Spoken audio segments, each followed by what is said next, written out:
Alright, Jared Moises Cantrell here, reviewing the push press. I've got 3 lifts. All 3 were successful attempts. I set a PR yesterday.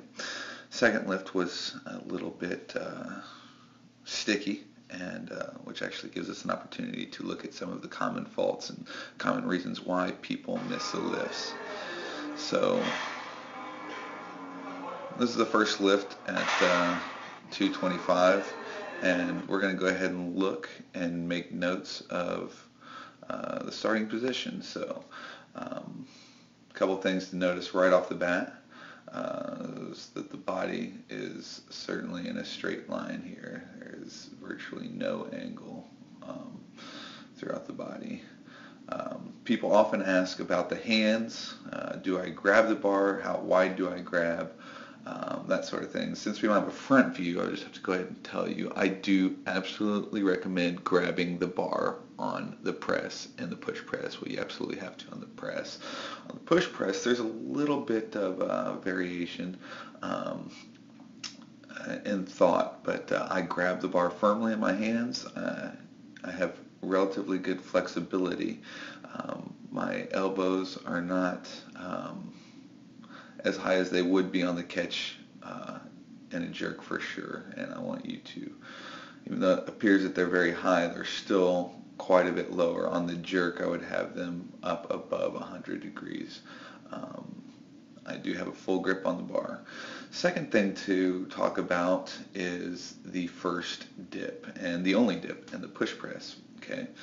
Now, what we want to note in this position is it is not a squat. We are not initiating with the hips going backwards. Okay, the hips are not moving backwards.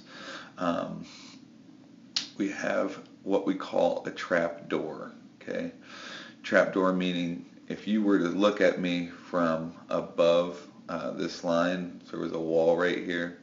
There's a wall, you can't see me. It's going to appear that I'm going to fall straight down. Now, of course, I don't do it perfectly, but the idea is that the torso does not incline forward. So you'll see the torso maintaining the upright position. Also, you will note that in order to do that, the knees do have to come forward, and they absolutely will on the push press. They will come forward, even forward of the toes. The same thing is true with the jerk. What you can't notice is the fact that my knees are splayed out. Okay, like so. That's me. Knees are definitely splayed out at this point. And that I feel is essential. But probably the most important aspect that people often get wrong at this point is having their feet and their heels firmly planted in the ground. Lifting shoes help with that. They'll give you about another inch so that your heels can continue to drive out of the floor. If you come to your toes, which 9 out of 10 people do when they do the push press, your ankles will act as shocks as your hips begin to fire. And just like anything else, any other athletic movement, we go core to extremity. So we're going to look at these big muscles right in here. I'm sorry, I'm not getting right where I want it. These big muscles right in here, the flexors, the glutes, the quads, the lower abdominals, the erectors in the back, all working together in order to put force on the bar. So mainly upright torso. Elbows are low, definitely under the bar. The angle, there's a little bit of parallax here, so elbows are under the bar for sure, and they're further under the bar than they are forward. I'll just make that note. And as the bar goes up, this is where I hit extension. You can see at this point my toes begin to, I come up on my toes only at this point. So we're going to mark the bar path at this point. So there's the bar, very, very straight bar path. You will notice all the way to the top. Okay. What you will also notice is that the bar must travel backwards. Okay, so the bar is traveling slightly back, and that is of course normal considering it's starting in the front rack position. body leaning back a little bit in order to allow the bar to be directly over the toes. And then at the top, again, the parallax is a bit difficult to notice since it's not right off the side, but slight travel backwards of the bar until everything's locked out overhead.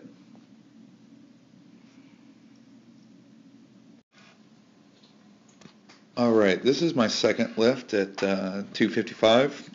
This is where I encounter a little bit of problems, and I'll go ahead and show the video a couple times.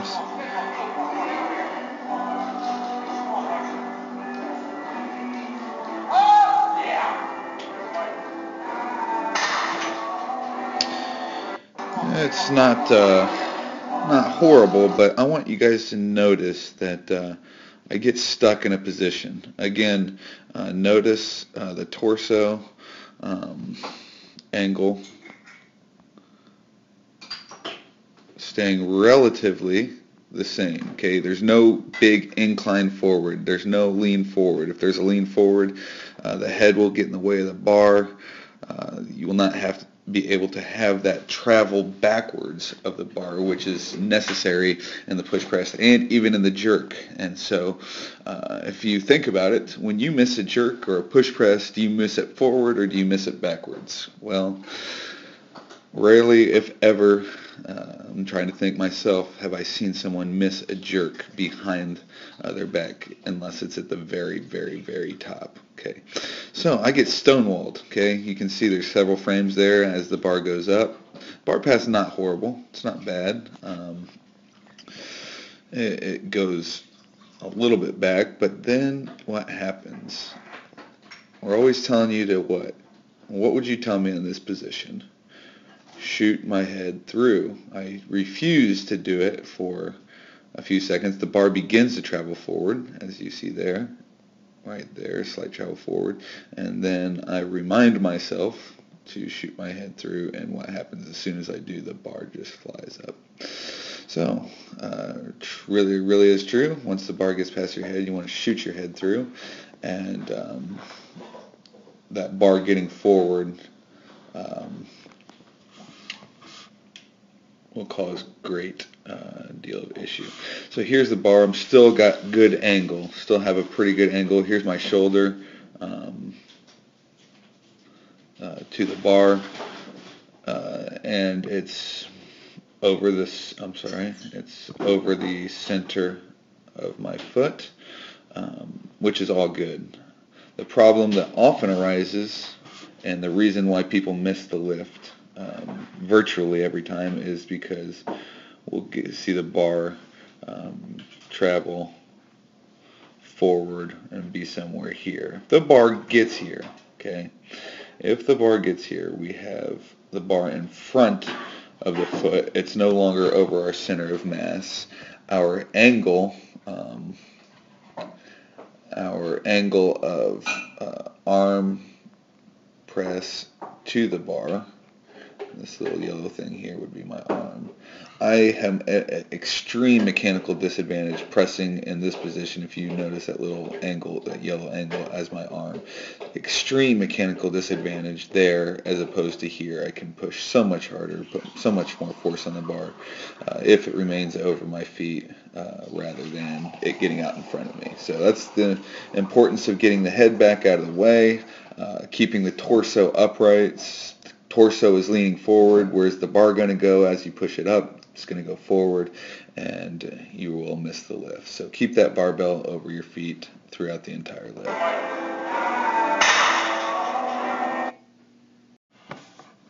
All right, here we have my PR attempt. Went from 225 to 255 to 275. And like I typically say in powerlifting, which this is actually sort of a hybrid between powerlifting and Olympic lifting. You will fatigue, and anything over 3 to 4 lifts, you will start to diminish in strength. So yeah, they're big jumps, but if you know what you're going for, no reason to spend a lot of time messing around. So let's let's go ahead and start the video. And not much else to say. This was a pretty good attempt, and if you'll notice, it went up quite a bit easier than even 255. So adding 20 pounds, there was, because I decided to be more powerful in the hips and shoot my head through, it went up pretty easily. So let's go ahead and take a look.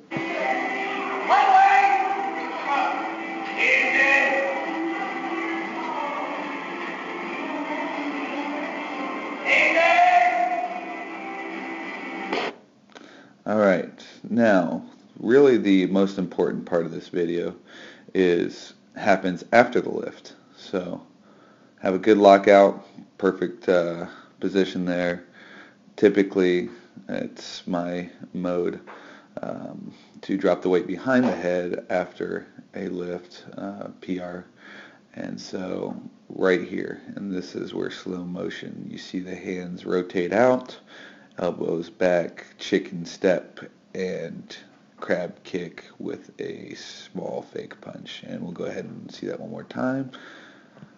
There we go. Actually, and when I said one more time, I meant like 5 more times. So, boom. All right, go ahead and see that in full speed. All right, and again, we'll see that, and even faster speed. Boom. All right. Enough of that. We'll just watch the lift one more time.